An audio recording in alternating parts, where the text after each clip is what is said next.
The Survivor Tree, inspired by a true story, by Cheryl Summers Aubin, illustrated by Sheila Harrington.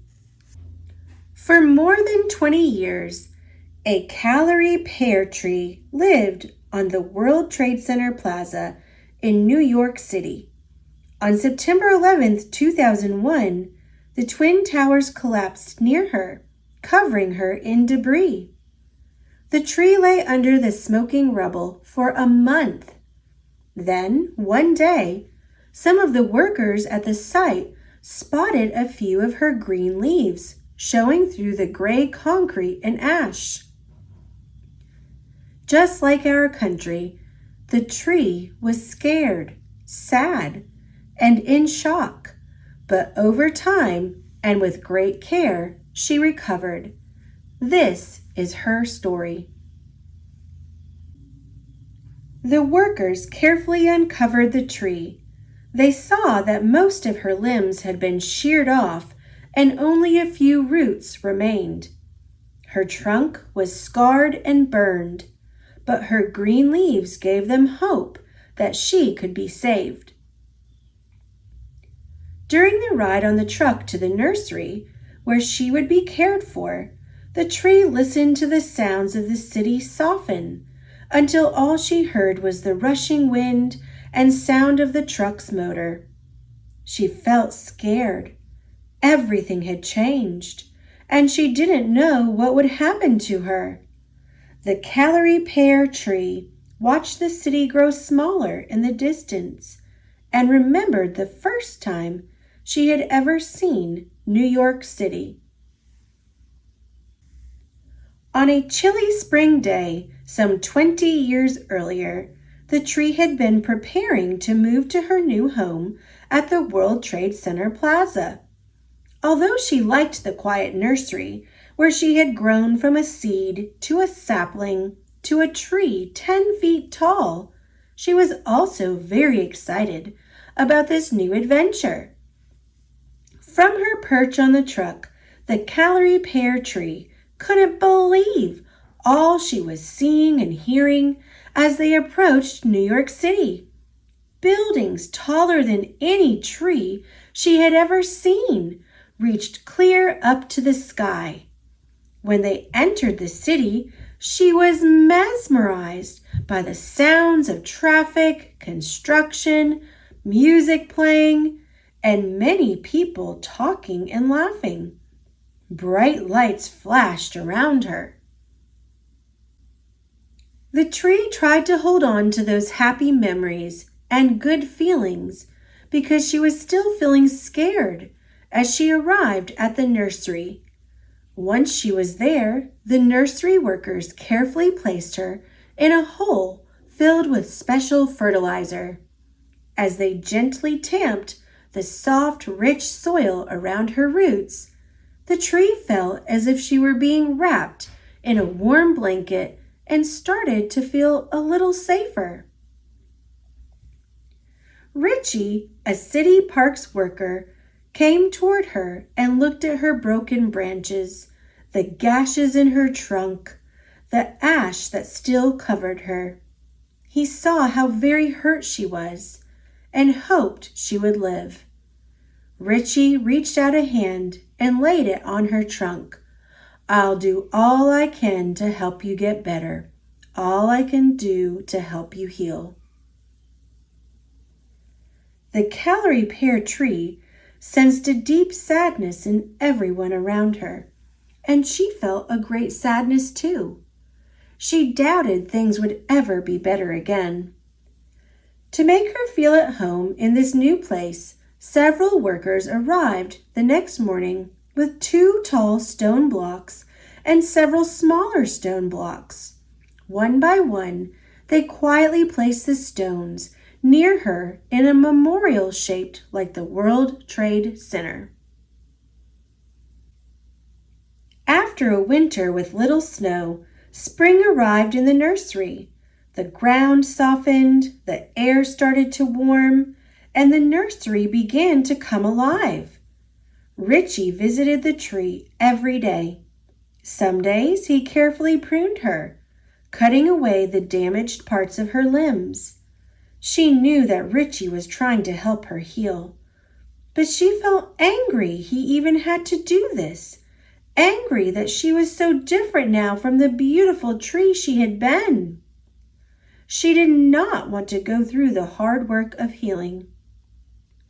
One day, Richie noticed a collection of twigs in the crook of the tree's limbs.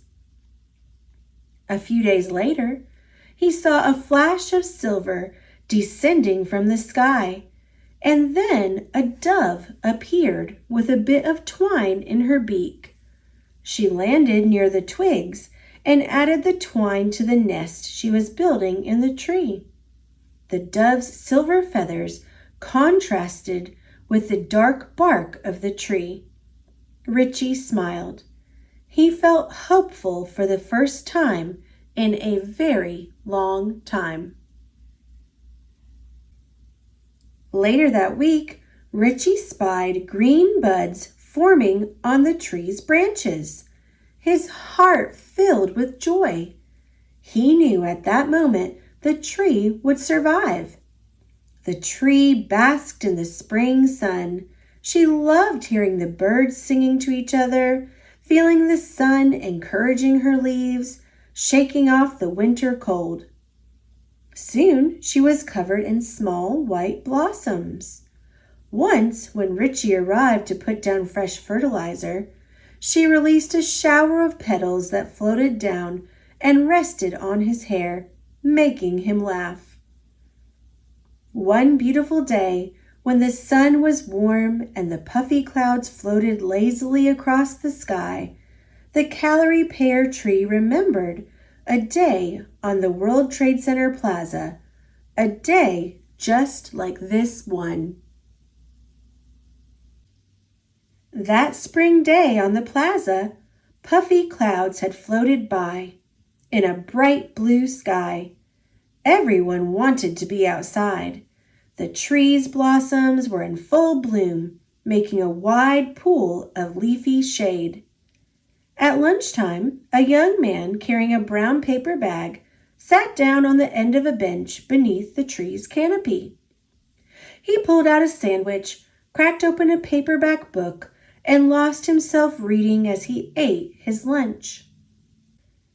A little while later, a young woman carrying a bagel and a notebook arrived and sat on the other end of the bench. She pulled a cassette player out of her purse and put on her headphones. Listening to music, she looked off in the distance, pausing occasionally to take a bite of her bagel or write in her notebook. Once their lunch hours ended, the two stood up to leave and nearly collided as they crossed paths. They smiled and parted with a shy hello. During that spring, the tree had witnessed a gentle and slow courtship. As the days passed, the young man and woman began sitting a bit closer to each other. Then, one day, he glanced over at her and put down his book. The young woman smiled and took off her headphones. They began to talk. Throughout the spring of 2001, the couple came together at lunchtime in the tree's shade. They held hands and talked, sharing their lunches and their dreams for the future. Sometimes she would laugh, showing a beautiful smile. He would smile too, happy that he had made her laugh. A few more years passed at the nursery, and the tree continued healing and getting stronger every day. Another summer arrived. Summertime at the nursery was hot, but not as hot as it had been at the plaza. The tree's fruit had come in, small round red berries that looked more like crab apples than pears. The birds came in the early morning to eat them, and the bees buzzed around her leafy tips in slow circles, riding the breeze that cooled the tree every once in a while. There were still times when she felt hopeless. The tree worried that, even though she was getting better, she would never be the same. Richie came by every morning to check on her and water her. Her leaves wilted a bit in the heat, and she loved getting watered, loved the way the water soaked in the ground so she could catch it with her roots and drink it in.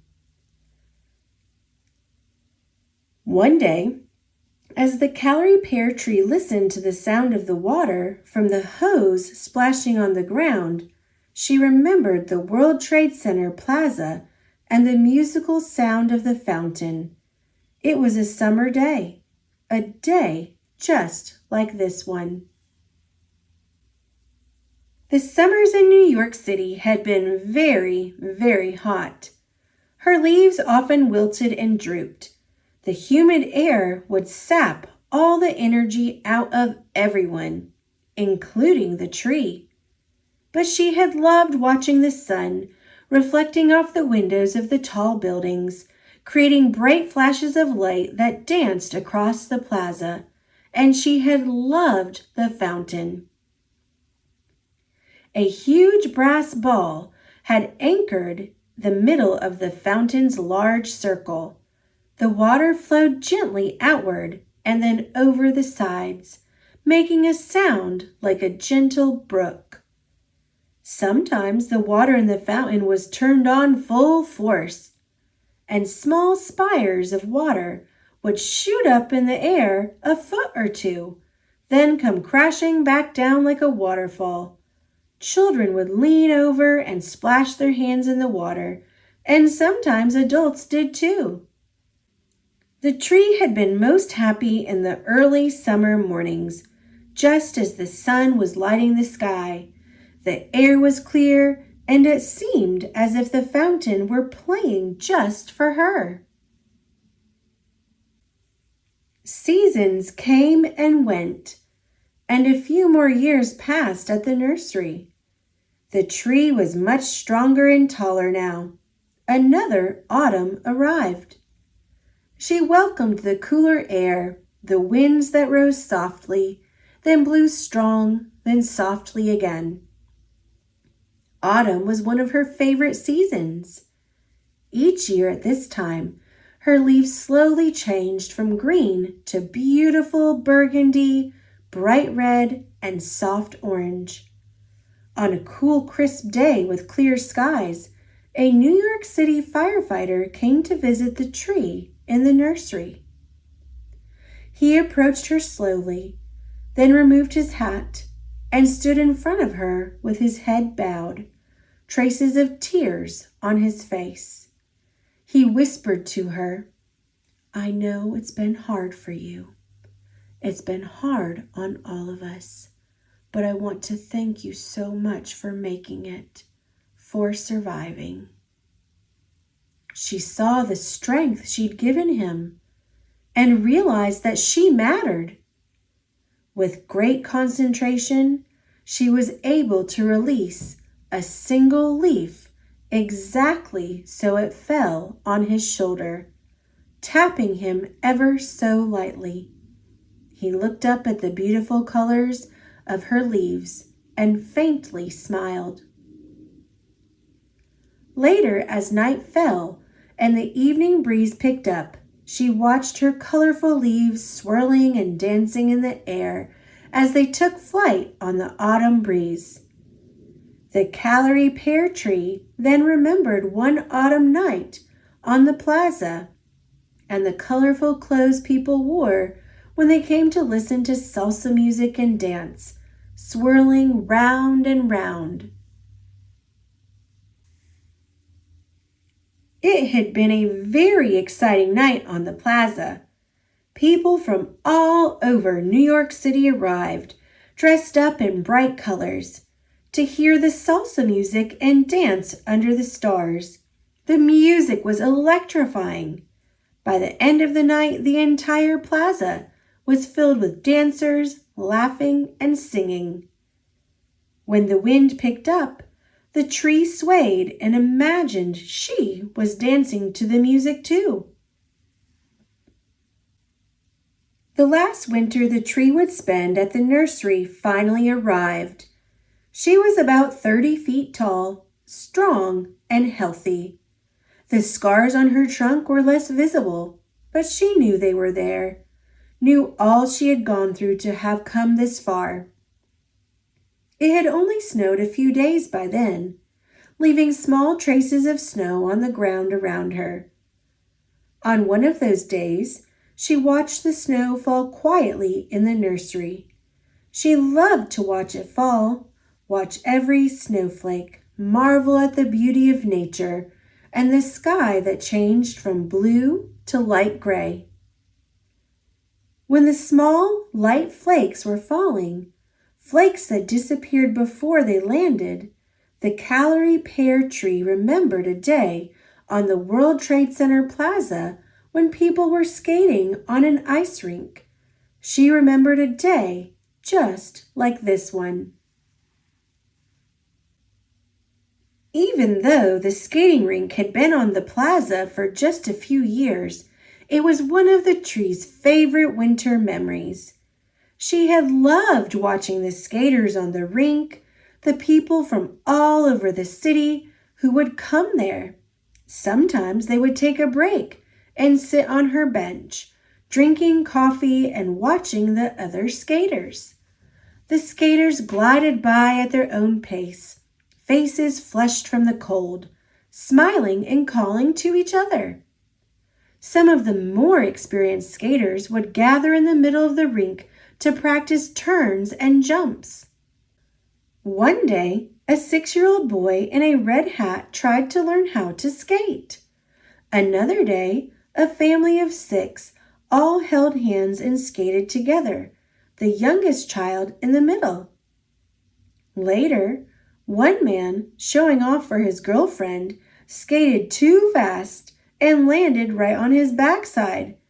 They both started laughing, and then she fell down too. During the tree's last week at the nursery, on a clear and cold day in mid-December, Richie came to see her. Some workers will be coming for you tomorrow to take you back to the World Trade Center to live at the 9/11 Memorial Plaza, Richie told her. You mean so much to so many people, and everyone is excited to see you going back home. She wondered what it would be like to return to the city. She felt excited and curious. Richie smiled at her, but his eyes were brimming with tears. We are all so proud of you, he whispered to her as he put a hand on her trunk. He would miss her very much. The tree would miss Richie too. She released one of her few remaining burgundy leaves.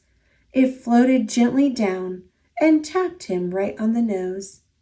He looked down at the leaf, picked it up, and put it in his pocket. This leaf he would keep for himself.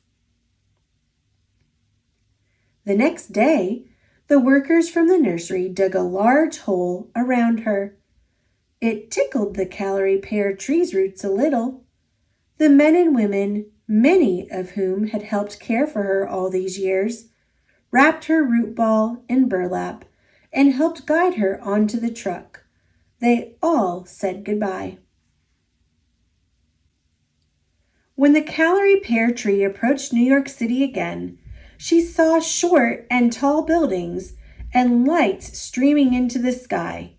She heard the familiar sound of traffic and honking horns. She loved the cold, invigorating wind whipping through her branches. As she was planted in the ground, she saw the construction of the memorial still taking place all around her. This area looked so very different to her, but it still felt like home. In a ceremony to celebrate her return, the mayor gave a speech. Other officials and several people who survived the collapse of the buildings on September 11, 2001, were also there. They all called her the 9/11 Survivor Tree. She felt humbled and honored and proud. By springtime, the tree's branches were once again full of blossoms. One day, the tree spotted a man and a woman in the distance, holding hands with a small girl between them. They were heading right toward the tree. As they came closer, the Callery pear tree could suddenly make out familiar faces. It was the couple who had met and courted on her bench all those years ago. The father lifted his daughter up onto his shoulders. "This is the tree where Mommy and I met," he told her. The three of them gazed up at the tree while the mother and father told the story of their courtship. "This is a very special tree," the mother said. The little girl reached out her hand, and the tree brushed her soft petals against the girl's cheek. She laughed. "Special tree," she said. The spring sun was growing brighter in the sky, and the wind picked up, ruffling the tree's leaves. The family turned to leave. The tree watched them walk away. Before they went too far, the little girl looked back and waved goodbye to the tree. The tree dug her roots in a bit deeper and stretched her limbs up to the sky. She had survived. The Callery pear tree was truly home.